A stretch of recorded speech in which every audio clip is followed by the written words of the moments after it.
Enemy vessel sighted, humans approaching. A HFY sci-fi tale.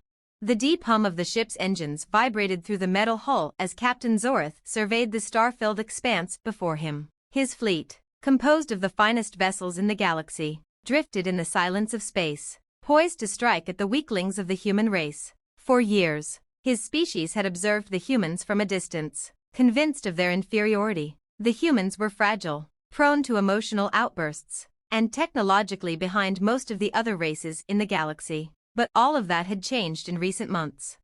It began with the reports, odd sightings in the outer rim of the galaxy, strange, rapid advancements in technology, and rumors of military victories against species that should have been out of their reach. At first, the Council of Zoritha's people dismissed it. How could these small, unremarkable creatures be anything but a curiosity? Then came the message. Enemy vessel sighted. Humans approaching. The words had been brief, a mere flicker on the screen. But in that moment, Zorith had known that the galaxy would never be the same again. The humans were coming, and they were no longer the weak, defenseless species they once were. Prepare for battle, Zorith ordered, his voice steady but his hands trembling ever so slightly. He was a seasoned commander, unshaken by the greatest of threats. Yet, this was different. He could not explain it. There was something about the humans, something he couldn't quite place. They were unpredictable. A transmission crackled to life, and a face appeared on the holoscreen. It was human, of course, young, with short, brown hair and a stern expression that somehow conveyed both determination and confidence. Captain Zorith. The human's voice was clear, authoritative. We know you're out there. We know what you've done, and we are coming for you. This is not a threat. It's a promise.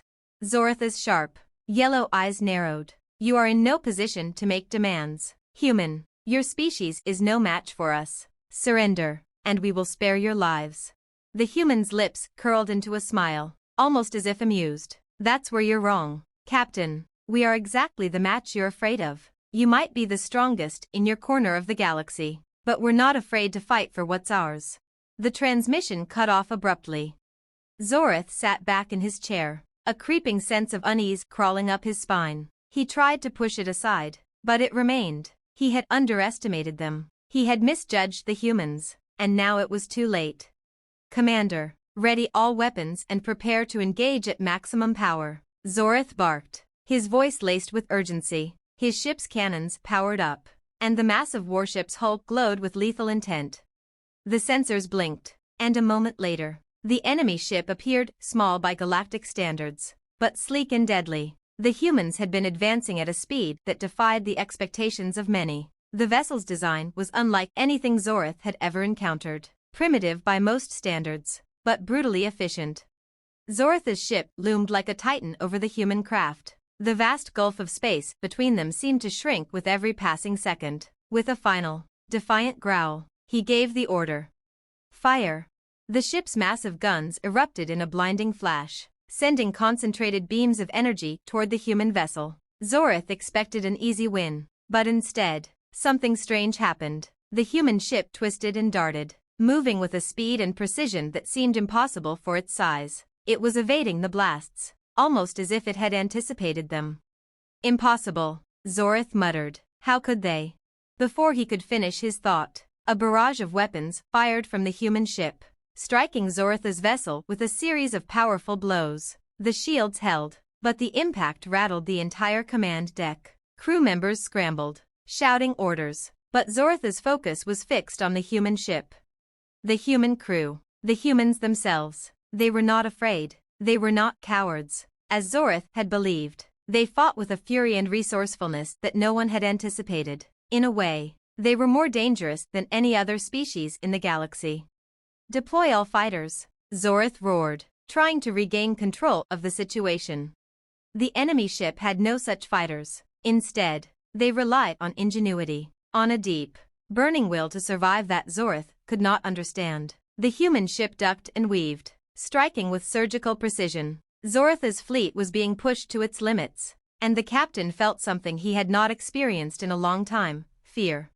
Minutes passed like hours, but in the end, it was clear. The humans had won. Zoritha's warship was crippled, and his fleet, though numerous, had been overwhelmed by the human's relentless resolve and quick thinking. It was not technology that defeated him. It was the will of the human spirit. The transmission flickered back on. This time, the human commander's face appeared again, this time grinning widely. "You said we weren't a match, Captain. You were wrong." Zoratha's heart pounded in his chest as the screen went black. The humans had proven something that no one else in the galaxy had ever dared to challenge. They were not weak, and they were not to be underestimated. This would not be the end, but rather the beginning of a new era. And from that day forward, Captain Zorath knew he would never forget the lesson they had taught him: never underestimate the humans. The aftermath, the price of underestimating humanity. The remnants of Captain Zoratha's once proud fleet drifted in the cold expanse of space, scattered like broken toys. His ship, the Azaroth, was a smoldering husk, its engines crippled, its weapons rendered useless. The once dominant force had been reduced to a mere shadow of its former self by a species that had, until now, been considered beneath notice. On the bridge of the Azaroth, Zorath stood in front of a shattered viewport, staring at the wreckage of his fleet. His mind raced. The humans had done what no other race had dared to do. They had struck with a ferocity that was both unexpected and unrelenting. But that was not what gnawed him. What truly unsettled him was the overwhelming truth he had learned too late. Humanity was not a race of pawns to be swept aside by superior firepower and strategy. They were warriors at heart. They fought with an inner strength, an unbreakable spirit that could not be crushed by mere numbers or firepower. "Captain Zorath, we are receiving a communication from the human commander," a voice called out, pulling Zorath from his thoughts. He straightened, swallowing his pride. He didn't want to hear the smug tone, the inevitable victory speech. But duty demanded he face what had transpired. He turned toward the communications officer. "Patch it through." The screen flickered to life again, and once again, the face of the human commander appeared. This time, however, the man's expression was more composed, less triumphant. His eyes, though still filled with resolve, were calm, almost resigned. "Captain Zorath," the human began, "we've decided to give you a choice. We could finish what we started. Your fleet is broken, your power is shattered, but we've come to realize that this isn't our war, and it never should have been." Zorath clenched his fists, frustration bubbling up. "What are you talking about? Human? You have won. You have crushed us. Now, what do you want from me?" The human commander sighed, leaning forward slightly. "What we want, Captain, is peace. We didn't start this conflict. We didn't seek war with your people. But you underestimated us, and now, you see the consequences of that mistake. The choice is yours. We can rebuild our relationship, or we can continue down this path, where there will be no more victories for you, no more chances." Zoratha's mind reeled. Peace? After all this? His people had been humiliated, their fleets shattered, their reputation destroyed. Yet, something in the human's voice struck him. There was no arrogance, no gloating. It was as if they had expected this outcome all along, as if they had already made their peace with whatever might come next. "You think I can just forgive this? Allow your kind to walk away unscathed after what you've done?" Zorath spat, his voice shaking with rage. The human commander shook his head slowly, his voice soft. "Forgiveness isn't what we're asking for, Zorath. We're asking for you to understand. We didn't want this fight, and we don't want to make you an enemy. We just want to live. And if that means defending ourselves, so be it. But we're not here for conquest." Zorath stood there, his mind a whirlwind of thoughts and emotions. He wanted to retaliate, to command his fleet to attack again, to restore the honor of his people. But deep down, he knew the truth. His pride, his arrogance, had led him here. The humans hadn't started this war. His species had, and now they had proven something that no one, not even the greatest minds of Zoratha's species, could have predicted. Humanity had a strength that transcended mere technology or military might. It was something far more dangerous. The humans had shown him the truth of their power, and in that truth, Zorath recognized the harsh lesson that would forever change the course of his life.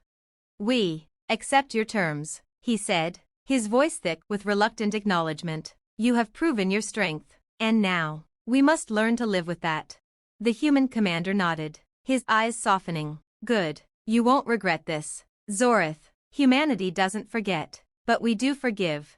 The transmission ended, and Zorith stood alone in the silence of the shattered bridge. The hum of the engines was a faint, distant memory now. His fleet was broken, his people were defeated, and the galaxy had shifted, irrevocably. Under the weight of a simple truth, humanity had arrived. As the wreckage of his fleet drifted into the cold void, Zorith turned toward the future. A future where his species would have to learn to coexist with the humans. A future where their strength and will would be acknowledged by all. For better or for worse, the age of Zorith's people was over, and the age of humanity was just beginning. A new beginning, the price of knowledge. Weeks passed, and the ruins of the Azaroth drifted silently in the void, a grim reminder of the consequences of arrogance. Zorith's people had retreated into their homeworld, their pride shattered, their leadership in disarray. The once great empire, whose ships had cruised through the stars without challenge, now found itself humbled in ways it had never anticipated. The council of Zorith's people had convened in secret, deliberating on what to do next. But the truth was clear. They had lost their place at the top of the galaxy's hierarchy. Zorith sat in his chambers, the weight of his failure pressing down on him. His ship, his fleet, everything had been destroyed in a matter of hours. And now he, once a commander revered by his people, was a figure of failure, a living testament to their defeat. It was hard to accept that their strength, their technology, their vast empire had amounted to nothing in the face of humanity's relentless spirit. "Captain, you are requested by the council," a voice called from the door. Zorith looked up from the console in front of him. He had been lost in thought, a maze of questions swirling in his mind. What had he learned from the humans? What had his species learned from this war? He knew the answers would not be easy to hear. Rising, he straightened his uniform, his once pristine attire now wrinkled and worn. The weight of his failure was something he could not escape, but he would face it. He had no choice. The council chamber was vast, a room designed to evoke awe. The walls were lined with ancient symbols, each one a testament to the achievements of Zorith's people. But today, there was no grandeur in the chamber, only silence. The council members stood in their seats, their eyes focused on Zorith as he entered. The leader of the council, a dignified elder named Morith, stepped forward. Her once commanding presence was diminished, her posture sagging under the weight of their recent loss.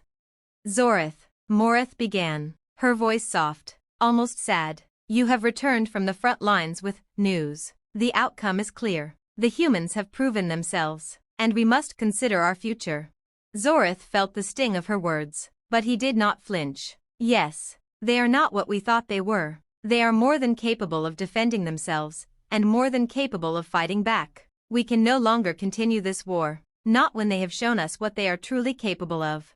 The other council members murmured among themselves. Some nodded, while others looked away, unable to meet his gaze. For years, they had basked in the glory of their military superiority. Now, they were forced to reckon with the realization that their strength was nothing compared to the raw determination of humanity.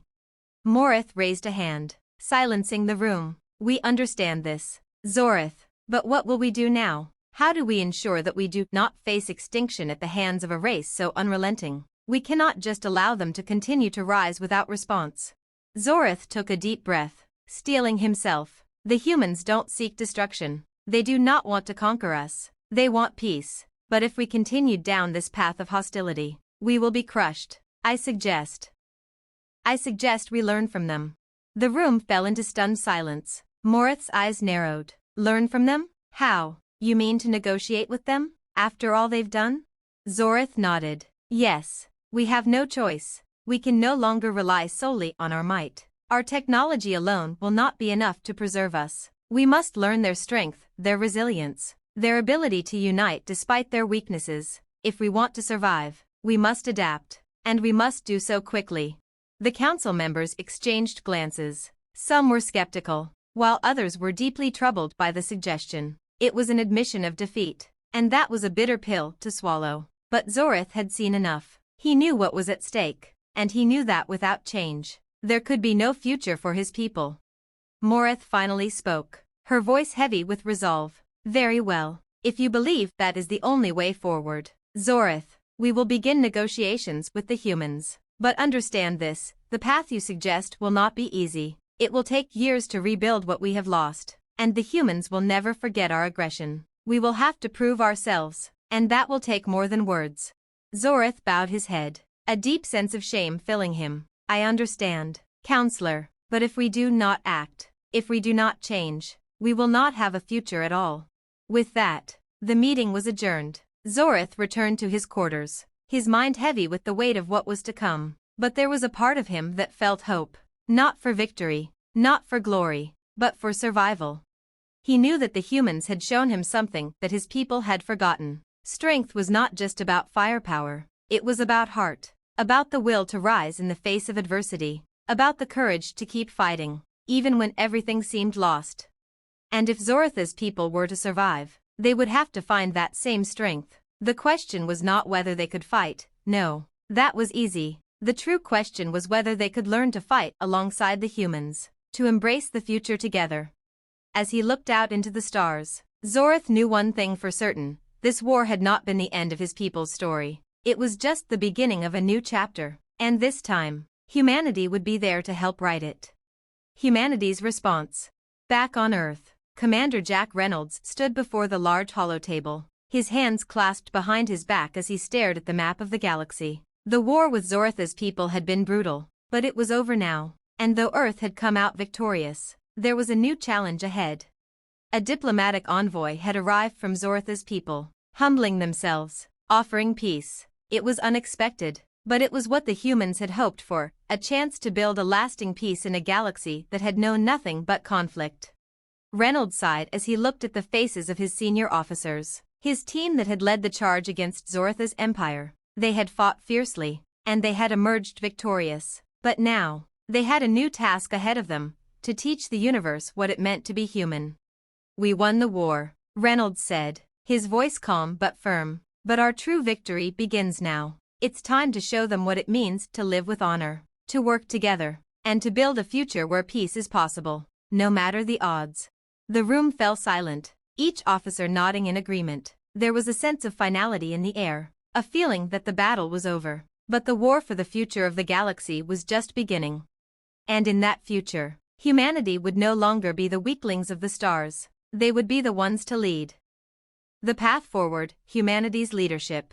The next few months were a whirlwind of activity. Diplomatic envoys were dispatched across the galaxy, and representatives from humanity, including Commander Jack Reynolds, met with Zorith's peoples to discuss the terms of peace and the future that lay ahead. It was clear that this was uncharted territory. Humanity had always been a relatively isolated species in the grand scheme of the galaxy, but now, they were emerging as the central figure in a new era. The weight of this responsibility was heavy, but humanity had proven time and again that it could shoulder burdens that seemed impossible.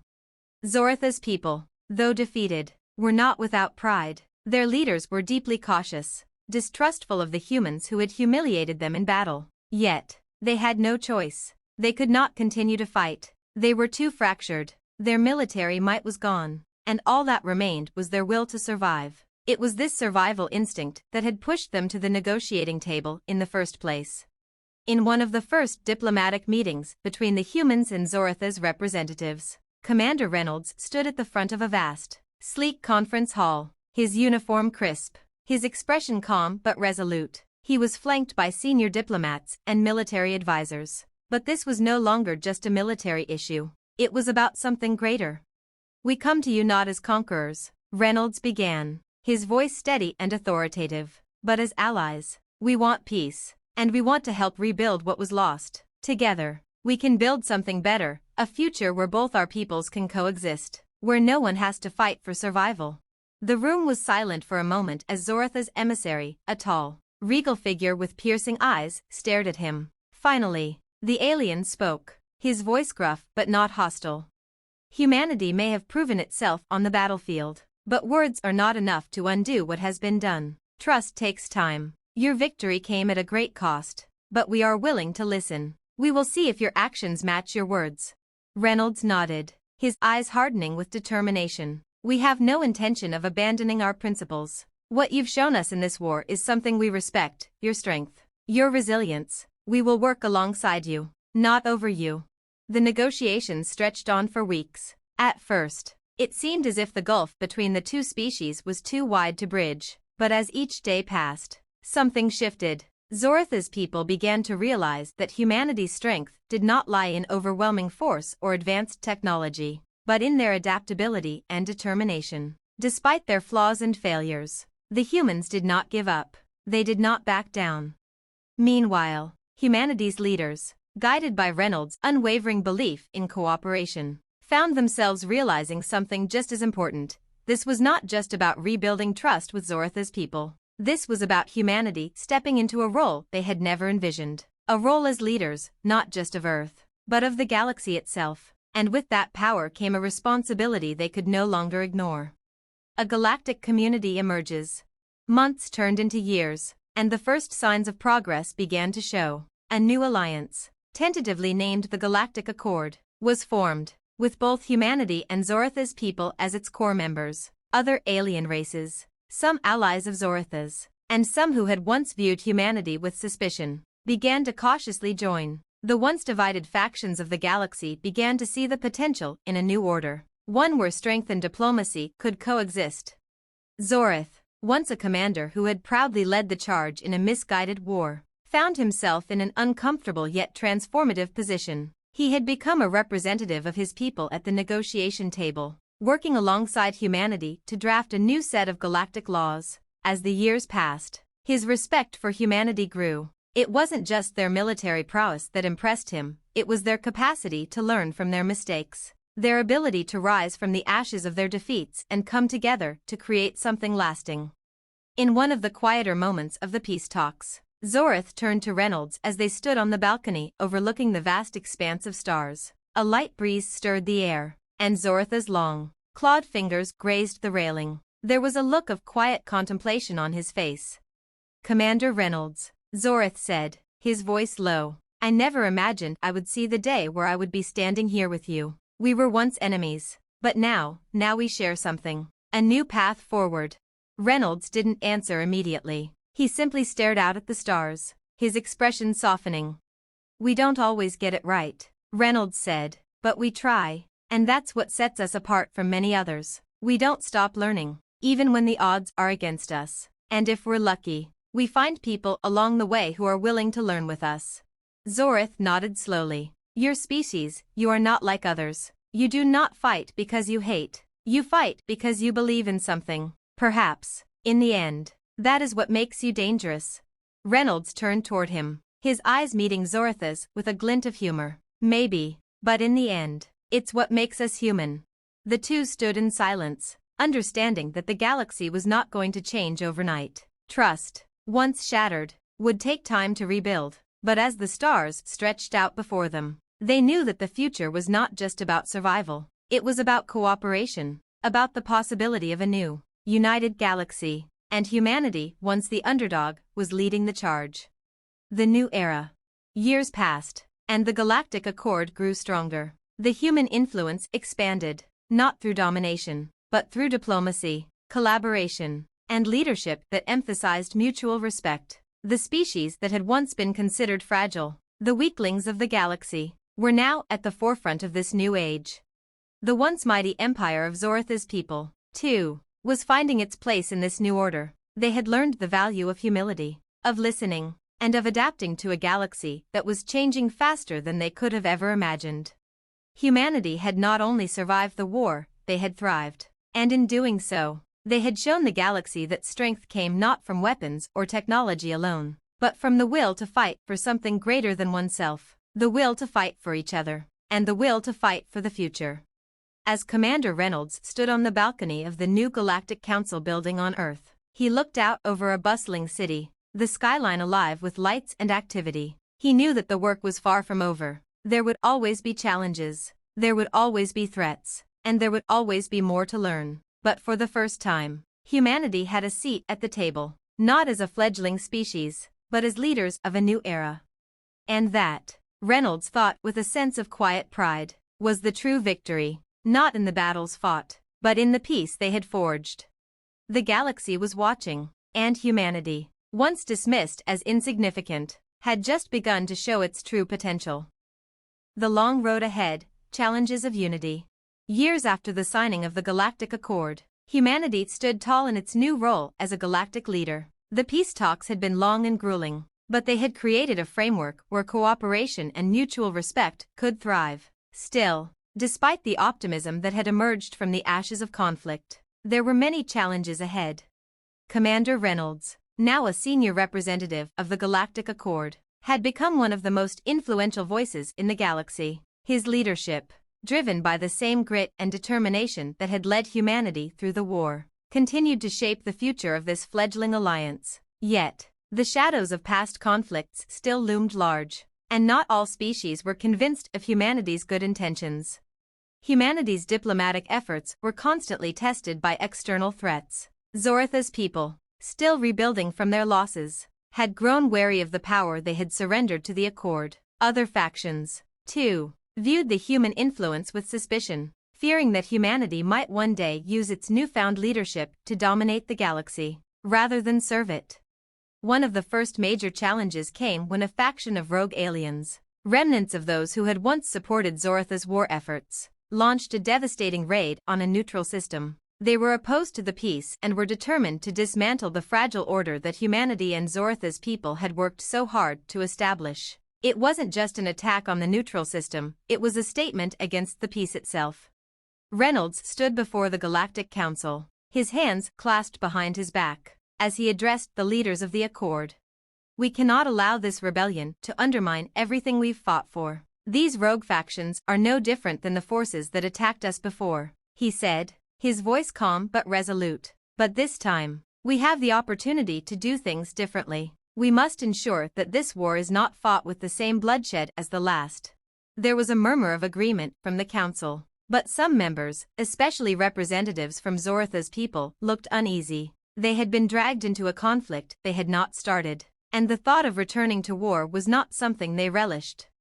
But Reynolds knew that the galaxy's peace was fragile, and humanity had to lead, not just in words, but in action. If they were to maintain their place in this new era, they had to be ready to defend the values they had fought so hard to establish. "Zorath, I know this is a painful proposition," Reynolds said, turning to the Zorathian representative, "but we cannot allow these rogue factions to destabilize the Accord. We need your support, and we need it now."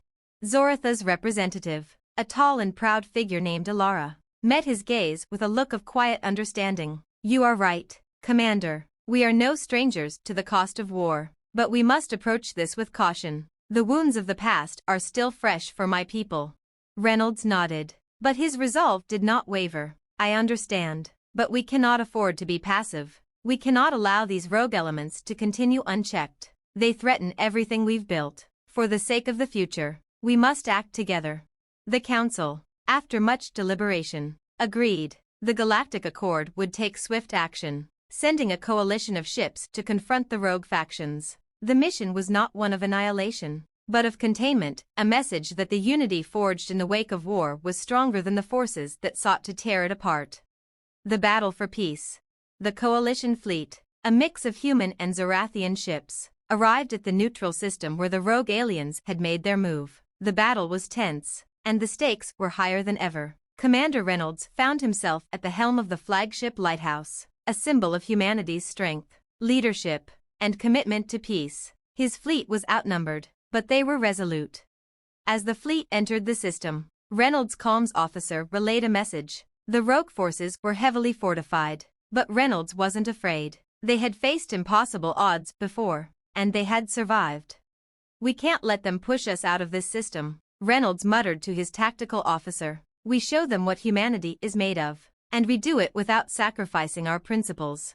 The fleet entered the fray. As the first salvos were exchanged, the magnitude of the operation became clear. The rogue factions fought with brutality, their tactics brutal and unforgiving, the exact opposite of humanity's strategic precision. Reynolds knew this battle would not be won through sheer firepower alone. The real fight lay in maintaining control of the peace, no matter how fierce the confrontation. Zoratha's people, though reluctant, fought beside humanity, united in a cause they both shared. As the battle waged on, a pattern emerged. Humanity's ability to adapt quickly, to outthink their enemies, was paying off. The rogue factions began to falter, their coordinated strikes disintegrating into disarray. In a final push, Reynolds led the charge, using a combination of tactical maneuvering and technology to disable the rogue faction's command ship, cutting off their ability to communicate and coordinate. It was a calculated risk, but it worked. The rogue factions, leaderless and disorganized, retreated, leaving the system to the coalition forces. The victory was hard-earned. The cost of the battle had been high, lives were lost, and many ships were damaged. But humanity had once again proven its resolve. The galaxy was watching, and this time, humanity had not only shown their strength, but their ability to lead with integrity. A new dawn. The aftermath of the battle brought a renewed sense of purpose to the Galactic Accord. The rogue factions were dealt with swiftly, their remnants absorbed into the Accord's peacekeeping force. But the true victory lay in the fact that humanity had been the guiding force in preserving peace through action. It was not a war of conquest, it was a war to ensure that the galaxy would remain united under the banner of cooperation. In the months that followed, Commander Reynolds was called upon again and again to mediate new conflicts and lead diplomatic missions. The human voice, once weak and unsure, now carried weight. Humanity's reputation as both fierce warriors and passionate advocates for peace was solidified. As for Zoratha's people, their role in the Accord had evolved. No longer the broken remnants of an empire, they were now respected members of the coalition, offering their wisdom, their technology, and their experience to help guide the future of the galaxy. Zorath himself, though no longer in command of his people's military, had found a new purpose as a diplomatic envoy, helping broker agreements between the species that had once been enemies. And as humanity continued to grow and evolve, Commander Reynolds couldn't help but feel a quiet sense of pride. He had led humanity through the fire, and now, they were forging a new future. The road ahead would not always be easy, but humanity had learned an invaluable lesson in the process. Strength, humility, and wisdom could coexist, and those who understood this could lead the way into a brighter future. The galaxy was no longer divided by war and hatred. It was united, fragile yet strong, and humanity had helped light the way. The future of the Accord, a galaxy transformed. As the Galactic Accord continued to grow, it became evident that the foundation humanity and Zoratha's people had laid was just the beginning. The galaxy was full of diverse civilizations, each with its own history, values, and struggles. While the Accord had proven to be a force for peace, it was also an arena where tensions, old wounds, and new ambitions often collided. The road ahead, though brighter than before, was filled with uncertainty.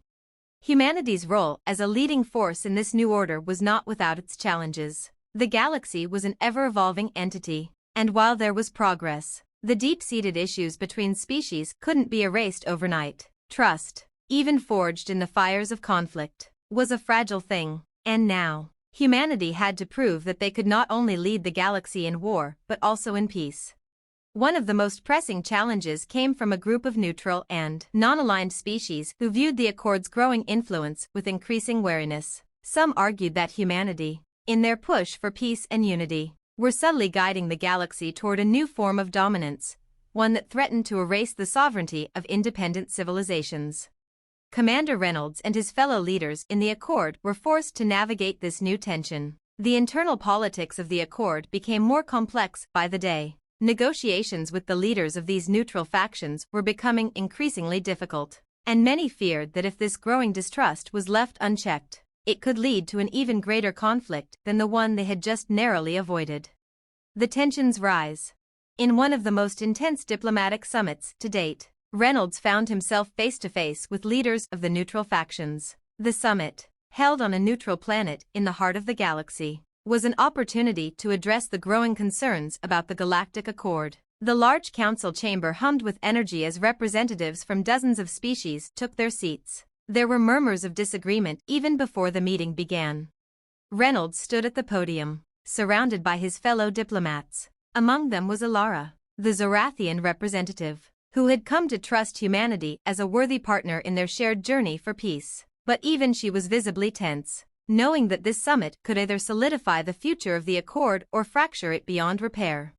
"Thank you for gathering here today," Reynolds began, his voice steady. "The Galactic Accord has made remarkable strides in ensuring the safety prosperity, and cooperation of the galaxy. But we know that peace is not a destination. It is a continuous journey. And today, we must address the concerns that have arisen about our collective future. A murmur of discontent swept through the room. A representative from a neutral world, a tall alien with shimmering skin, stood up. "You speak of peace, Commander Reynolds." The alien's voice echoed through the chamber. "But we see a different story. Your influence spreads like wildfire, and we wonder what's to stop you from using the Galactic Accord to impose your own will upon us. You may speak of cooperation, but is it truly cooperation, or is it merely a guise for dominance?"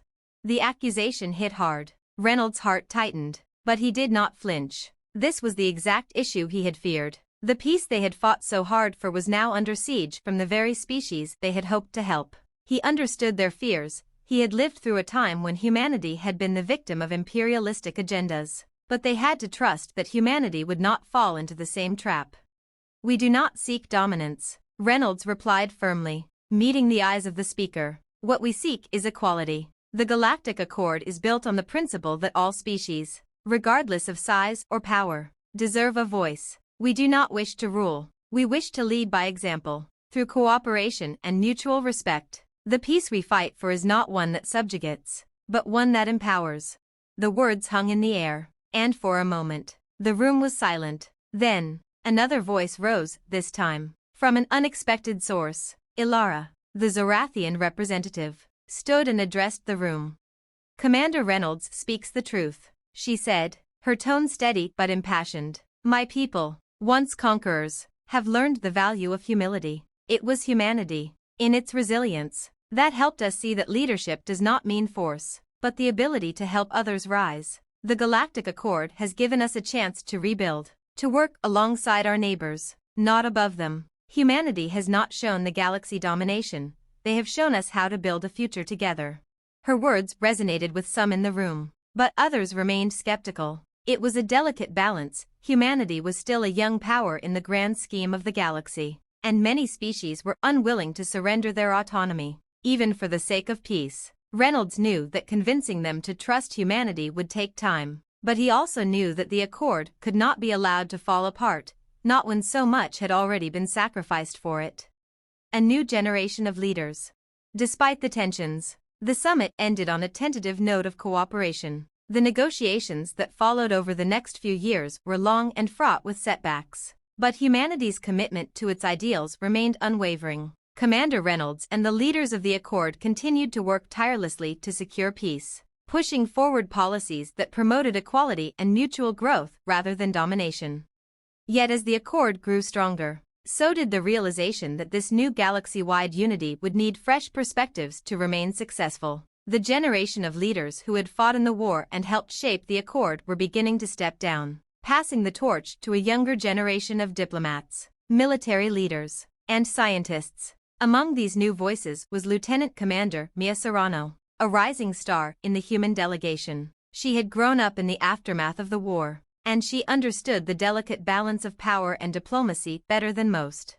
Maya had witnessed firsthand the struggles humanity faced in establishing peace in the galaxy, but she also understood that the future of the Galactic Accord depended on more than just military might. It depended on understanding, collaboration, and foresight. Maya, like many others, had been taught the lessons learned from the war, and she was determined to ensure that humanity's leadership remained grounded in those principles.